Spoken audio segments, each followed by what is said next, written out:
राज्याचे नोंदणी महानिरीक्षक रवींद्र बेनवडे यांनी सामाजिक कार्यकर्ते रोहन सुरवसे पाटलांना आरेरावी करत धमकावल्याचा आरोप होतो आणि या सगळ्या विषयी बोलण्यासाठी स्वतः रोहन सुरवसे पाटील आपल्या समोर आहेत.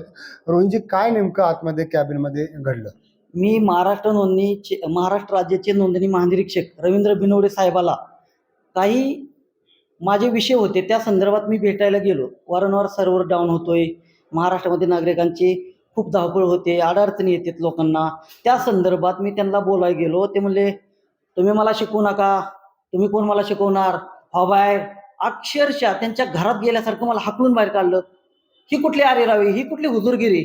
मी एक सरकारी ऑफिसमध्ये गेलो, त्यांच्याकडे न्याय मागायचा नाही तर न्याय मग कोणाला का मागायचा? महाराष्ट्र राज्याचे दोन नोंदणी महानिरीक्षक आहेत, एवढी हुजूरगिरी चालली आज सरकारी कार्यालयामध्ये सुद्धा. अक्षरशः म्हणले, हो बाहेर, मी बघतो. हा सगळा विषय तुम्ही आता राज्याचे मुख्य सचिव किंवा जे वरिष्ठ अधिकारी आहेत त्यांच्याकडे या संदर्भात तक्रार करणार? मी राज्याचे महसूल मंत्री आणि मुख्यमंत्री यांच्याकडे उद्या माझ्या संघटनेचं शिष्टमंडळ घेऊन, माझे सगळे सहकार्य घेऊन मी तक्रार करणारच आहे.